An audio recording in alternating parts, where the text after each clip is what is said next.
as a member of the Security Committee, a new member of the Security Committee, I don't think you need any sessions with the Security Committee to know why the president is being heckled across the country. That is my position. But I wanted to make comments on the statement by Senator Eddy. One of the things that I am very proud of, Honorable Speaker, as you know, is that I am SG of ODM. And in that capacity, we do have proper networks across the country to give us information. I was sitting in my office, and a young MCA called Engineer Tyson Kemege came to my office at KICC. He is a specially nominated MCA by the ODM party. Many people will tell you or try and convince you, Honorable Speaker, that ODM has no presence in Kuria. That MCA is nominated by ODM party, and we have very strong support there. Honorable Speaker, if we can get our act right internally, I am sure that we can get 1 or 2 constituencies there in Kuria under ODM.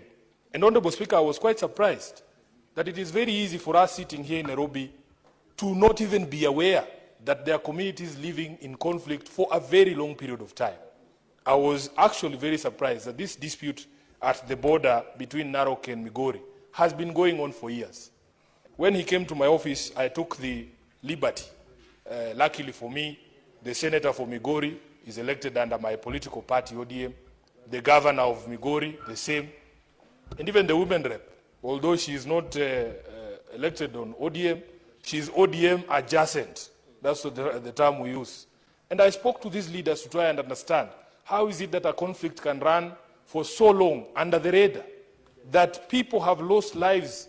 And Honorable Speaker, even as recently as a few weeks ago, is a young man who was shot by security officers because of this dispute about the use of land that has historically been used by the people of Kuria to farm.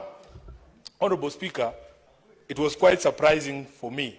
And I remember assuring the Honorable Kemege that I would speak to the leadership there. I spoke to Governor Ochilo Ayako. I spoke to the Senator Eddy.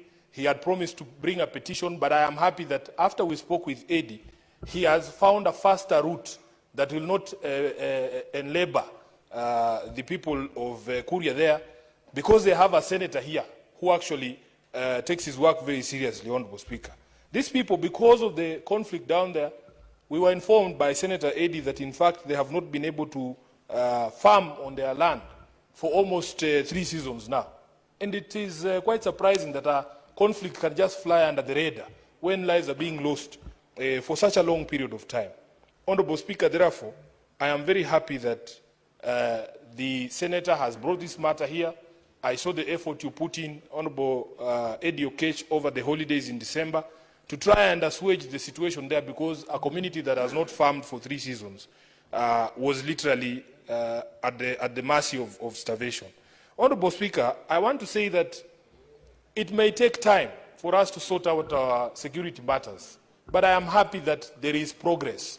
Just this afternoon, the Office of the Director of Public Prosecutions announced that 13 police officers and 1 officer from the NIS had actually been arraigned before a Kiambu court, charged with the abduction and murder of 2 Indian nationals and 1 Kenyan in July of 2022. And these people, or these officers, are suspected to have been members of the DCI that were part of the now disbanded SSU. Honorable Speaker, therefore, I want to encourage Kenyans, and especially the good police officers within the security forces, that it doesn't matter who puts you up to commit a crime. Those people will not be in power for long, and the arc of justice will get to you at some point. I want to also support the statement that has been brought by Senator Pace Tobiko on the instances of rape in Magadi and in Kajiado County. Honorable Speaker, Magadi is a place that is very close to my heart. I have spent many months in Magadi itself, because I have an uncle who used to work for the plant there before it was sold. Honorable Speaker, what is surprising, and this is something that is a universal scourge, these issues are not unique to Kajiado. I was sitting with a team of firefighters from Nairobi today, Honorable Speaker, and would you believe it, there was a complaint raised by one of the female firefighters that because of the nature of the the dire situation in which the department is. There is no security at our fire stations. Honorable Speaker, we are supposed to have police officers manning these fire stations at night, armed police officers, but they are not there. So you can imagine, Honorable Speaker, you go to places like the Ruaraka fire station, there is no even gate. And you are a lady manning the control room, supposed to receive fire incident reports and to dispatch firefighters, and you are sitting there. So there is an allegation at one of the fire stations, Honorable Speaker, that one of our female firefighters was raped by a colleague, and that there are attempts within the leadership of the Nairobi County government to ensure that that perpetrator is protected. Honorable Speaker, you can imagine the sort of mess that we are in at our fire departments here in Nairobi.